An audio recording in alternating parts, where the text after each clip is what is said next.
جن کی آج بھی جب یاد آتی ہے تو دل تکلیف سے بھر جاتا ہے۔ شیخ مفتی عبدالعزیز حقانی حفظہ رحمہ اللہ کا یہ گاؤں اور ان کے صاحبزادے شیخ اسلم حقانی اور ان کے چھوٹے بھائی شیخ اجمل سلفی جو ہمارے کلاس فیلو بھی رہے ہیں جامعہ سلفیہ بنارس، ان دونوں بھائیوں کی سرپرستی میں چلنے والے ادارے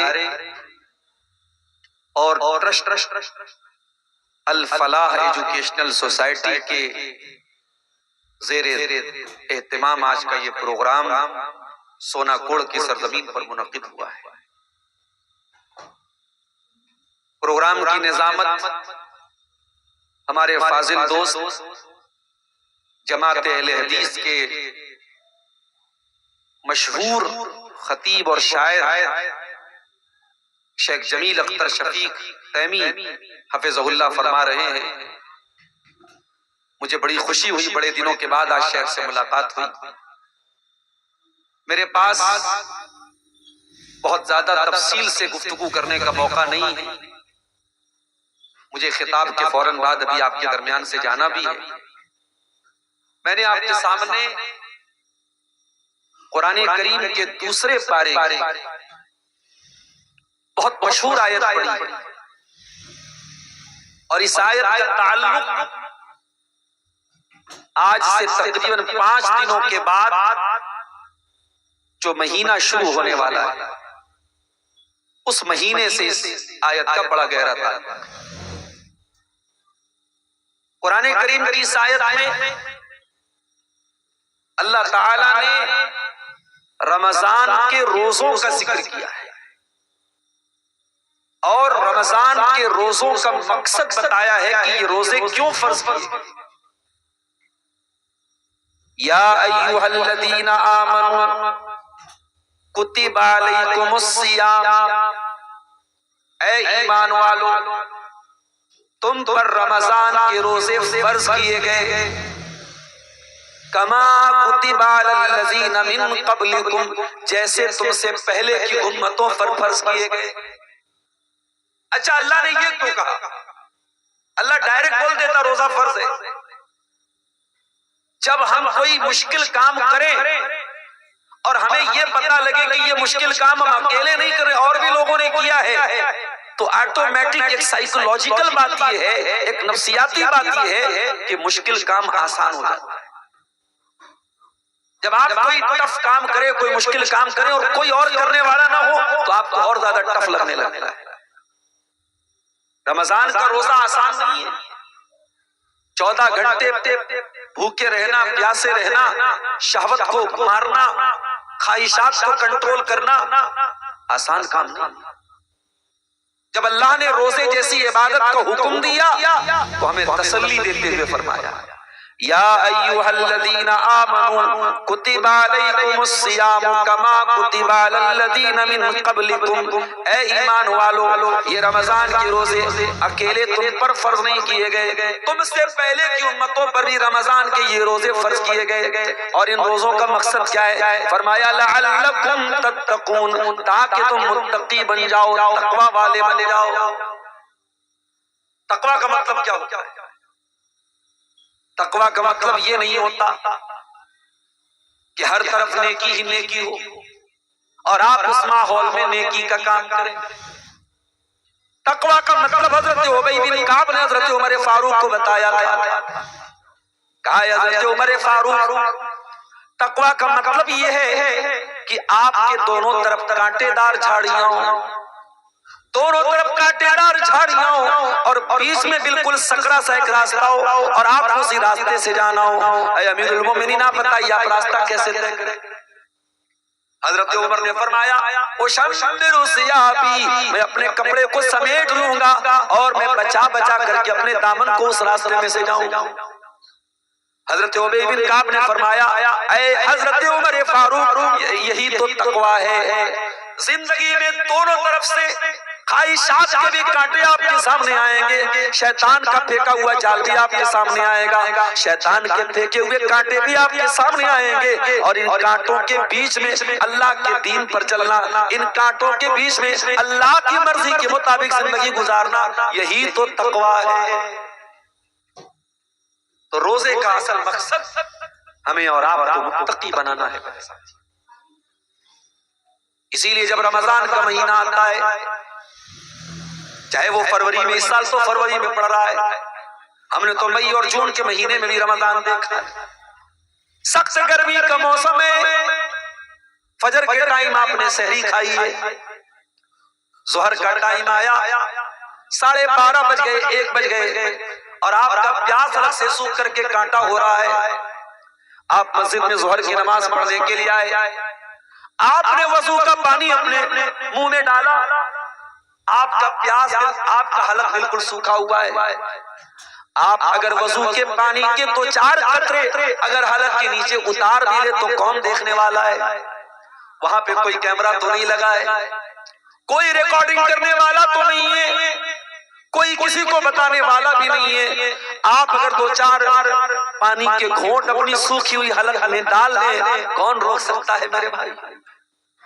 مگر یہی پر آپ کے تقویٰ کا امتحان ہے، وہ کون سی طاقت ہے جو گرمی کے باوجود اور پیاس کے باوجود اور پانی منہ کے اندر جا رہا ہے، لیکن پانی کو حلق کے نیچے اتارنے سے کون سی چیز آپ کو روک رہی ہے؟ اسی چیز کا نام تقویٰ ہے میرے ساتھ۔ اسی لیے اللہ فرماتا ہے یا ایھا الذین آمنوا کتب علیکم الصیام کما کتب علی الذین من قبلکم لعلکم تتقون، اے ایمان والو یہ رمضان کے روزے تو تم کو متقی بنانے کے لیے فرض کیے گئے ہیں، اور یہ بات یاد رکھو قیامت تک آپ کو کبھی ایسا ماحول نہیں ملے گا جہاں شیطان آپ کو بہکائے نہیں، شیطان تو بہکائے گا میرے ساتھ۔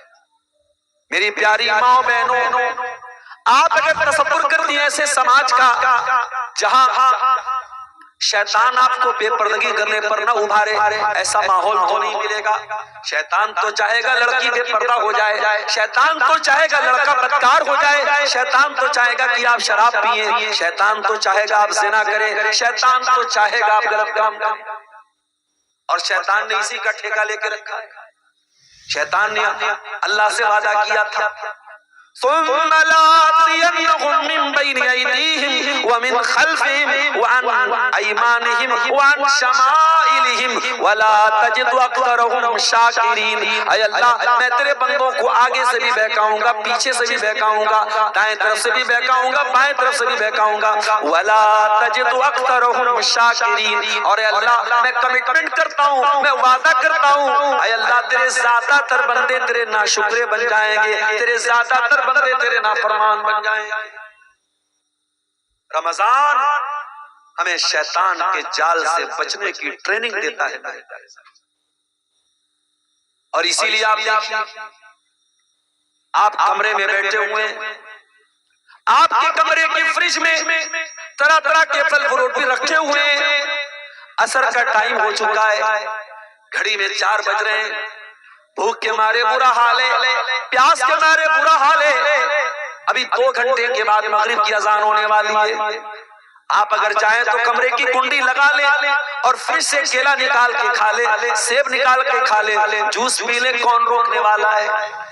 لیکن میرے پیارے ساتھیوں جہاں کوئی دیکھنے والا نہ ہو وہاں دل میں یہ احساس ہوتا ہے نہیں اللہ تو دیکھ رہا ہے، اللہ کو کیا جواب دیں گے؟ اگر میں نے یہ کھا لیا، میں نے روزہ توڑ دیا تو اللہ کیا میں بہت بڑا گنہگار بن جاؤں گا؟ یہی تقویٰ ہے جس کی ٹریننگ ہمیں رمضان دیتا ہے۔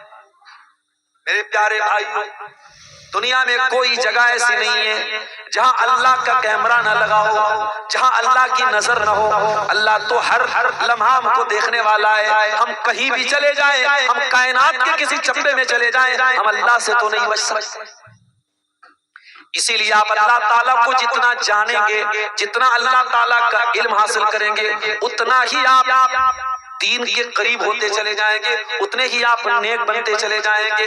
حضرت لقمان اپنے بچے کو کیا نصیحت کرتے ہیں؟ یا بنی انہا ان تک مثقال حبۃ من خردل فتکن فی صخرۃ او فی السماوات او فی الارض یأتی بها اللہ۔ اے میرے بچے، اگر ایک رائی کے دانے کے برابر بھی کوئی چیز ہوگی، آسمانوں میں کہیں ہوگی، زمین میں کہیں ہوگی، اللہ تعالیٰ اس کو سامنے لے آئے گا۔ ان اللہ لطیف خبیر، اللہ تعالیٰ تو باریک سے باریک چیزوں کی خبر رکھنے والا ہے۔ وہ رمضان کا مبارک مہینہ 4-5 دنوں کے بعد میرے بھائیوں ہم پر سایہ فلم ہونے والا ہے۔ اچھا، رمضان کا جب ذکر آتا ہے تو آپ کا دل کیا کہتا ہے؟ کہیں ایسا تو نہیں آپ کے دل میں اداسی چھا جاتی ہے؟ کہیں ایسا تو نہیں کہ آپ یہ سوچ کر کے پریشان ہونے لگتے ہیں ارے بھائی ایک مہینہ تو بھوکے رہنا پڑے گا، ایک مہینہ میرا وزن کم ہو جائے گا، ایک مہینہ تک مجھے بڑا کنٹرول کرنا پڑے گا؟ اگر رمضان کا نام آنے کے بعد آپ کے دل میں خوشی کے خیالات نہیں آتے ہیں، آپ بجائے خوش ہونے کے اداس ہو جاتے ہیں، تو میرے بھائیوں یہ بھی ایمان کے کمزور ہونے کی نشانی ہے۔ جب رمضان کا مہینہ آتا تھا اللہ کے پیارے نبی خوش ہو جاتے تھے اور صحابہ کرام کو خوشخبری سناتے تھے۔ اللہ کے نبی فرماتے تھے اتاکم رمضان شہر مبارک، اے میرے صحابہ رمضان کا مہینہ آ چکا ہے، برکت والا مہینہ آ چکا ہے، تغل فیہ مرقۃ الشیاطین وتفتح فی ابواب السماء، اے میرے صحابہ وہ مہینہ آ چکا ہے جس مہینے میں شیطانوں کو قید کر دیا جاتا ہے، جس مہینے میں آسمان کے دروازے کھول دیے جاتے ہیں۔ اے میرے صحابہ اس مبارک مہینے میں ایک رات ہے جو 1000 مہینوں سے افضل ہے، اور جو اس رات سے محروم ہو گیا اس سے بڑا بد نصیب کوئی نہیں۔ رمضان کے نام پہ ایکسائٹمنٹ ہونا چاہیے، خوشی ہونی چاہیے۔ آپ جھارکھنڈ میں رہتے ہیں، جھارکھنڈ کے چیف منسٹر اگر آپ کے گاؤں میں آ جائے، آپ کی خوشی کا اور گاؤں والوں کی خوشی کا کیا عالم ہوتا ہے کہ ہمارے پردیش کا مکھیا ہمارے گاؤں میں آ رہا ہے۔ آپ کے گھر میں کوئی بڑا مہمان آ جائے، آپ اپنے گھر کی صفائی کرتے ہیں، اچھا دسترخوان لگاتے ہیں، اچھے ناشتے پانی کا انتظام کرتے ہیں، بہترین کھانا کھلاتے ہیں۔ میرے پیارے ساتھیوں، یہ دنیا کے بڑے بڑے لوگ ہمارے گھر میں مہمان بن کے آئے تو ہم خوش ہوتے ہیں، ہم انتظام کرتے ہیں، ہم اہتمام کرتے ہیں۔ اور اتنا بڑا برکت والا مہینہ، اتنا برکت والا مہینہ جو ہمیں تقویٰ کی ٹریننگ دینے آ رہا ہے، جو ہمیں گناہوں کو بخشوانے کے لیے آ رہا ہے، اس مہینے کا نام سن کے ہم اداس ہو جاتے ہیں۔ میرے پیارے ساتھیوں، اس سے بڑی ناانصافی کیا ہوگی؟ رمضان کا استقبال خوشی کے ساتھ، رمضان کے سلسلے میں پہلا کام ہم کیا کرتے ہیں؟ چاند دیکھنے کا حکم ہے۔ 29ویں تاریخ آ جائے، شعبان کی 29ویں تاریخ آ جائے تو آپ ٹائم نکال کر کے اپنے بچوں کے ساتھ چھت پہ جائیے، غور سے دیکھیے، اور چاند نظر آ جائے تو کتنی پیاری دعا اللہ کے نبی نے ہم کو سکھائی ہے۔ ہم رمضان کا چاند دیکھنے کے بعد ہم کیا دعا پڑھتے ہیں؟ اللہم اہلہ علینا بالامن والایمان والسلامت والاسلام ربی وربک اللہ۔ اے چاند، اے اللہ، اس چاند کو تمہارے اوپر امن کے ساتھ اور ایمان کے ساتھ اور سلامتی کے ساتھ اور اسلام کے ساتھ طلوع فرما، اور اے چاند میرا اور تیرا رب اللہ ہے۔ ہمارے ملک میں بھی ہمارے غیر مسلم بھائی بھی چاند دن کے تہوار ہیں، مگر ہمارے اور ان کے کانسیپٹ میں بہت فرق ہے۔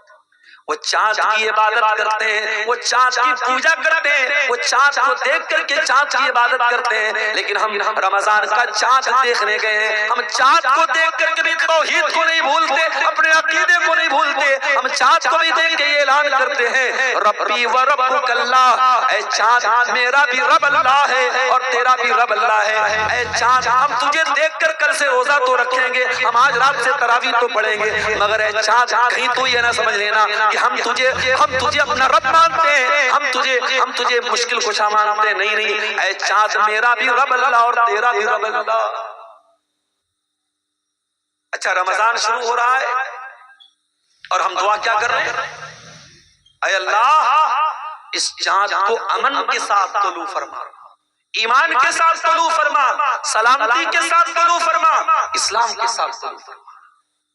جو مسلمان رمضان کا چاند دیکھ کر کے بھی امن اور شانتی کی دعا کرتا ہے، جو مسلمان سال کے 12 مہینوں میں سب سے برکت والے مہینے کا چاند دیکھ کر کے بھی امن اور شانتی کی دعا کرتا ہے، میڈیا والوں تمہیں شرم نہیں آتی اس اسلام کو تم آتنکواد کے ساتھ جوڑتے ہو، اس اسلام کو تم بدامنی کے ساتھ جوڑتے ہو؟ ارے اسلام کا ماننے والا کبھی آتنکوادی ہو ہی نہیں سکتا، اور جو آتنکوادی ہے وہ اسلام کا ماننے والا نہیں ہو سکتا۔ یہ 2 اور 2 4 کی طرح بالکل کلیئر بات ہے۔ اسلام کا ماننے والا اشانتی اور ہنسا کی بات نہیں کر سکتا۔ اسلام امن کا مذہب ہے، اور ہم چاند دیکھ کر کے بھی امن کی دعا کرتے ہیں۔ رمضان شروع ہو گیا، چاند نکل گیا، پہلا کام ہم نے کیا کیا؟ ٹوپی لگائی، مسجد میں آئے، عشاء کی نماز پڑھی۔ عشاء کے بعد امام صاحب نے تراویح شروع کی، 8 رکعت تراویح ہم شروع کر دیے۔ یہ تراویح کی نماز، یہ مسئلہ بھی نوٹ کر لو میرے پیارے بھائی، تراویح کی نماز تہجد کی نماز ہی کی ایک شکل ہے، جس نماز کو ہم باقی 11 مہینوں میں تہجد کہتے ہیں، اسی نماز کو رمضان میں تراویح کہتے ہیں۔ ہاں باقی 11 مہینوں میں ہم جماعت سے نہیں پڑھتے، لیکن رمضان میں اللہ کے نبی نے اس کو جماعت کے ساتھ پڑھایا ہے، اس لیے ہم جماعت کے ساتھ پڑھتے ہیں۔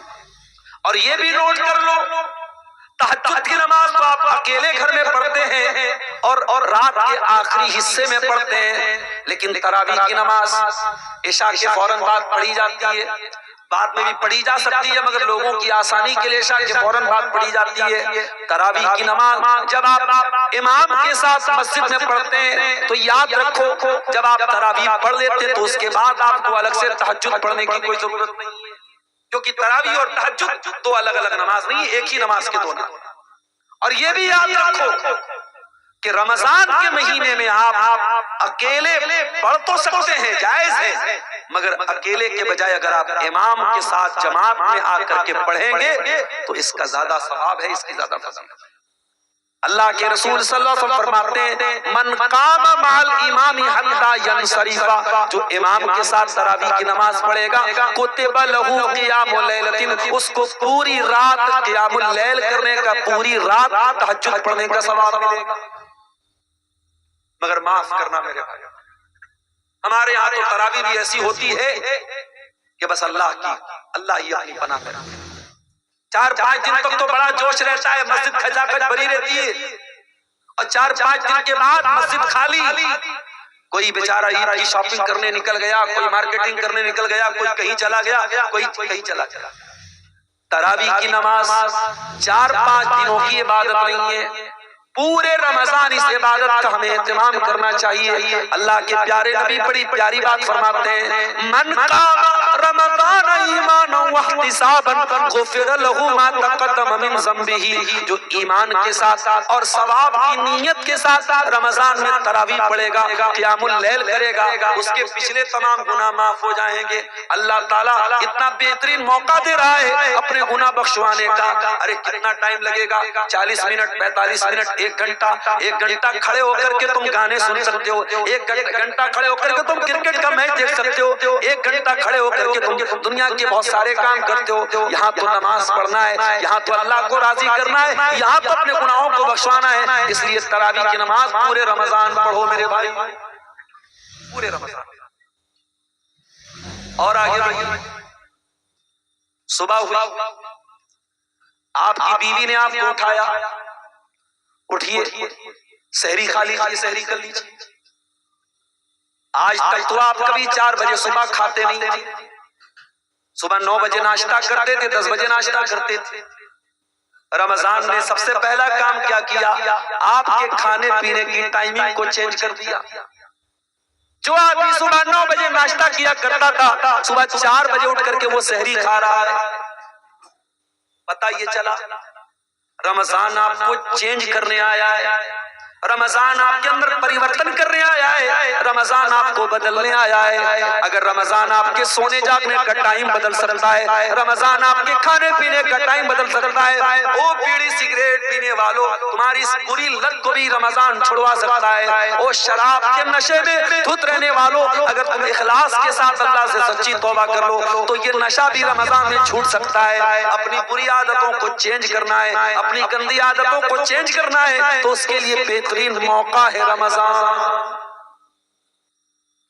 اچھا اگر کوئی انسان یہ بولے نہیں صاحب میں تو سحری نہیں کھاؤں گا، میں اور لمبا روزہ رکھوں گا، رات میں دبا کے کھاؤں گا، بھات اور گوشت کھا لوں گا اور صبح فجر کے ٹائم کچھ نہیں کھاؤں گا، تو دیکھا جائے تو وہ تو اور لمبا روزہ رکھ رہا ہے۔ ہم اور آپ تو فجر سے لے کے مغرب تک 14 گھنٹے بھوکے رہ رہے، وہ تو بیچارہ 16-17 گھنٹے بھوکا رہ رہا ہے، اس کو ثواب زیادہ ملنا چاہیے، مگر نہیں۔ دین ہماری مرضی کا نام نہیں ہے۔ اللہ کے پیارے نبی فرماتے تسحروا، سحری کیا کرو، فإن فی السحور لبرکہ، سحری میں برکت ہے۔ جب نبی نے برکت کہہ دی ہے تو یقیناً سحری میں برکت ہے، اس لیے بغیر سحری کھائے روزانہ رہنا۔ آپ نے یہ بھی فرمایا ہمارے اور اہل کتاب کے درمیان جو فرق ہے وہ لوگ بغیر سحری کا روزہ رکھتے ہیں اور ہم سحری کے ساتھ روزہ رکھتے ہیں۔ آپ اپنی مرضی کے مالک نہیں ہے دین میں، نبی کی سنت ہے، نبی کا طریقہ ہے، آپ کو سحری کھا کر کے۔ اور یہ بھی میں بتا دوں بہت سارے لوگ کیا کرتے ہیں، سحری کھا لیے دبا کے بالکل، اس کے بعد سو گئے، فجر کی نماز کہاں گئی، اس طرف سے۔ یاد رکھو میرے پیارے ساتھیو، اسلام کے 5 ارکان میں توحید کے بعد دوسرا رکن نماز ہے اور روزہ چوتھے نمبر پہ آتا ہے۔ آپ روزے کے لیے تو اتنی محنت کر رہے ہیں، صبح 4 بجے اٹھ کر کے سحری کر رہے ہیں، لیکن اگر آپ نے فجر کی نماز نہیں پڑھی اور سحری کھا کر کے سو گئے تو یہ بہت بڑا گناہ ہے میرے پیارے ساتھیو۔ اس لیے کوشش یہ کرو کہ سحری کے بیچ میں اور فجر کی اذان میں زیادہ گیپنگ نہ ہو۔ اگر مان لیجئے فجر کی اذان صبح 5 بجے ہو رہی ہے تو آپ کوشش کریں 15 منٹ پہلے آپ سحری کھا لیں، اور سحری کے بعد جو ٹائم بچا ہے اس ٹائم کو بستر پہ نہ گزاریں، سو کر کے نہ گزارے، بستر پہ نہ جائیں۔ آپ کوشش یہ کریں کہ 15 منٹ بچا ہے آپ مصلی بچھائیں، وضو کر کے آئیں، اور جب تک فجر کی اذان نہیں ہو جاتی ہے آپ چاہے تو تہجد بھی پڑھ سکتے ہیں، 2 رکعت بھی پڑھ سکتے ہیں، 4 رکعت بھی پڑھ سکتے ہیں، اور اگر آپ چاہیں تو بیٹھ کر کے اللہ کی بارگاہ میں اپنی مرادیں مانگے، اللہ سے دعائیں کریں۔ اس بہترین وقت کو، وہ سحری کا وقت ہے، وہ برکت کا وقت ہے، اس وقت کی دعا قبول ہوتی ہے، اس وقت دعا کریں۔ میرے پیارے ساتھیوں، بڑے بڑے نصیب ہیں وہ لوگ جو سحری کھا کر کے سو جاتے ہیں اور فجر کی نماز بھی چھوڑتے ہیں۔ اور کوشش یہ کیجئے میرے بھائی کہ رمضان میں تمام نمازیں ٹائم سے پڑھیے۔ کوشش یہ کیجئے کہ اذان فجر سننے کے بعد جلدی سے وضو بنائیے اور مسجد میں آ کر کے پہلی صف میں جگہ پا لیجیے۔ اللہ کے پیارے نبی فرماتے ہیں لو یعلم الناس مما فی التہجیر، اگر لوگوں کو پتہ چل جائے کہ نماز میں جلدی آنے کا کیا ثواب ہے، پہلی صف کا کیا ثواب ہے اور تکبیر اولیٰ کا کیا ثواب ہے، لستہموا، تو لوگ آپس میں اگر ڈرا کر کے آنا پڑے، اگر پرچی ڈال کے آنا پڑے، تب بھی لوگ پہلی صف میں جگہ بنانے کی کوشش کریں گے اور جلدی آنے کی کوشش کریں گے۔ رمضان میں کوشش یہ کیجیے کہ ہر نماز بالکل ٹائم سے، آپ ٹائم کے پہلے مسجد میں پہنچ جائیے اور پہلی صف میں آپ جگہ پا لیجیے اور امام کی پہلی تکبیر کے ساتھ آپ جگہ پا لیجیے، اور ایک ٹائم کی نماز بھی رمضان میں نہ چھوٹے۔ ویسے تو سال کے 11 مہینے بھی نہیں چھوٹنی چاہیے، لیکن کوشش یہ کیجئے میرے بھائیوں کہ رمضان کے ایک مہینہ ایک ٹائم کی نماز بھی نہ چھوٹے۔ اگر ایک مہینہ آپ نے پابندی سے رمضان کے مہینے میں نماز کی پابندی کر لی تو انشاءاللہ یہ ٹریننگ آپ کو باقی کے 11 مہینے بھی کام دے گی اور باقی کے 11 مہینے بھی آپ نماز کے پابند ہو جائیں۔ بھئی ہم اپنے دنیاوی کاموں کے لیے کتنے الرٹ رہے ہیں۔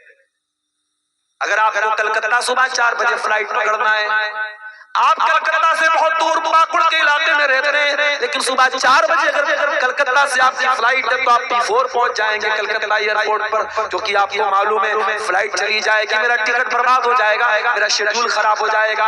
اگر آپ فلائٹ کے لیے رات کو جاگ سکتے ہیں اور صبح جلدی اٹھ سکتے ہیں، اگر آپ ٹرین پکڑنے کے لیے صبح جلدی اٹھ سکتے ہیں، میرے پیارے ساتھیوں، رمضان ہمیں یہ بھی سبق دیتا ہے کہ آپ فجر کے لیے بھی جلدی اٹھ سکتے ہیں۔ آپ جتنے بھی تھکے ہارے ہوں، اگر آپ کو فجر پڑھنے کی عادت ہے، آپ رات میں 2 بجے بھی سوئیں گے تو 4 بجے آٹومیٹک نیند کھل جائے گی۔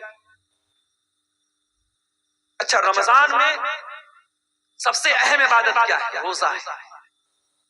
اور جانتے ہو روزہ ہمیں کیا سکھاتا ہے؟ روزے کا سب سے بڑا سبق کیا ہے؟ روزہ ہمیں صبر سکھاتا ہے، اور صبر کا مطلب ہوتا ہے اپنے آپ کو کنٹرول کرنا۔ آپ روزے کی حالت میں ہیں، بھوک لگی ہے، کھانا سامنے مگر آپ کھاتے نہیں ہیں، پیاس لگی ہے، پانی سامنے مگر آپ پیتے نہیں ہیں، آپ کی خوبصورت بیوی آپ کے سامنے آ جائے، آپ بیوی کے قریب نہیں جاتے، جو آپ کی جائز خواہشات ہے، کھانا بھی جائز ہے، پانی بھی جائز ہے، بیوی بھی جائز ہے، مگر رمضان کے روزے کی حالت میں یہ جائز چیزیں بھی آپ کے لیے حرام کر دی گئی۔ میرے پیارے ساتھیوں، روزہ یہ ٹریننگ دے رہا ہے، اے روزے دار، اے روزہ رکھنے والے، اگر تو اللہ کے حکم پر جائز چیزوں سے اپنے آپ کو بچا سکتا ہے، اپنے آپ کو کنٹرول کر سکتا ہے، تو 14 گھنٹے کھانے سے دور رہ سکتا ہے، تو 14 گھنٹے پانی سے دور رہ سکتا ہے، تو 14 گھنٹے اپنی بیوی سے دور رہ سکتا ہے، تو اے روزے دار، تو حرام کاموں سے کیوں نہیں دور رہ سکتا ہے؟ اگر تو چاہے تو حرام چیزوں سے اپنے آپ کو کیوں کنٹرول نہیں کر سکتا؟ اسی لیے روزے کے بارے میں اللہ کے نبی کہتے ہیں کہ روزہ اللہ تعالیٰ کو بہت پسند ہے۔ اللہ کے نبی فرماتے ہیں کہ اللہ تعالیٰ کہتا ہے کہ آدم کے بیٹے کا ہر عمل 10 گنا سے لے کر 700 گنا تک اس کا ثواب ملتا ہے، الا الصوم، سوائے روزہ کے۔ روزے کا ثواب اللہ نے کلیئر نہیں بتایا، ہر نیکی کا ثواب 10 گنا سے لے کر کے 700 گنا تک ملے گا، مگر روزے پر کتنا ثواب ملے گا یہ اللہ نے کلیئر نہیں بتایا۔ فرمایا اس کو میں نے سیکرٹ رکھا ہے، کیونکہ روزہ ایک سیکرٹ عبادت ہے، جب روزہ سیکرٹ ہے تو روزے کا ثواب بھی سیکرٹ ہے۔ بھئی ہو سکتا ہے کہ آپ نے کمرہ بند کر کے کھا لیا ہو، پی لیا ہو، اور باہر آئے ہو، منہ کو پوچھ کے آئے ہو، اور چہرہ ایسا لٹکائے ہو جیسے لگ رہا ہو سب سے بڑے روزے دار آپ ہیں، تو روزہ آپ کے اور اللہ کے بیچ کا معاملہ ہے، سیکرٹ معاملہ ہے۔ جب روزہ سیکرٹ ہے تو روزے کا ثواب بھی سیکرٹ ہے۔ اللہ تعالیٰ کہتا ہے الا الصوم فإنه لي وأنا أجزي به، روزہ میرے لیے اور میں ہی اس کا بدلہ دوں گا۔ يدع طعامه وشرابه وشهوته من أجلي، میرا بندہ میرے لیے اپنا کھانا چھوڑتا ہے، میرے لیے اپنا پانی چھوڑتا ہے، اور میرے لیے اپنی خواہشات کو قربان کرتا ہے، لہٰذا اس روزے کا کیا بدلہ ہے یہ میں ہی بتاؤں گا۔